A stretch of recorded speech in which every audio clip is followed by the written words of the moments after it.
কয়েক দশক ধরে ইউরোপ ও আমেরিকার সম্পর্ক ছিল বিশ্ব রাজনীতির মূল ভিত্তি, কিন্তু বর্তমান ভূ রাজনীতিতে সেই অটুট বন্ধনে স্পষ্ট ফাটল দেখা দিচ্ছে।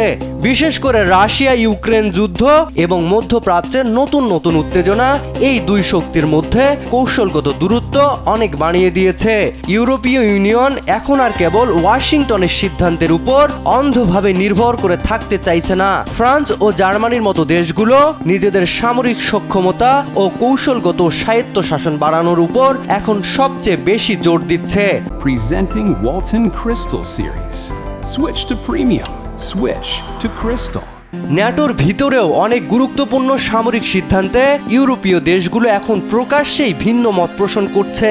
আমেরিকার অভ্যন্তরীণ রাজনৈতিক অস্থিরতা এবং ঘন ঘন নীতি পরিবর্তন ইউরোপের দেশগুলোকে নতুন এক অনিশ্চয়তায় ফেলে দিয়েছে। অর্থনৈতিক ও প্রযুক্তির দিক থেকে ইউরোপ এখনও আমেরিকার উপর আষ্টে পৃষ্ঠে জড়িয়ে আছে।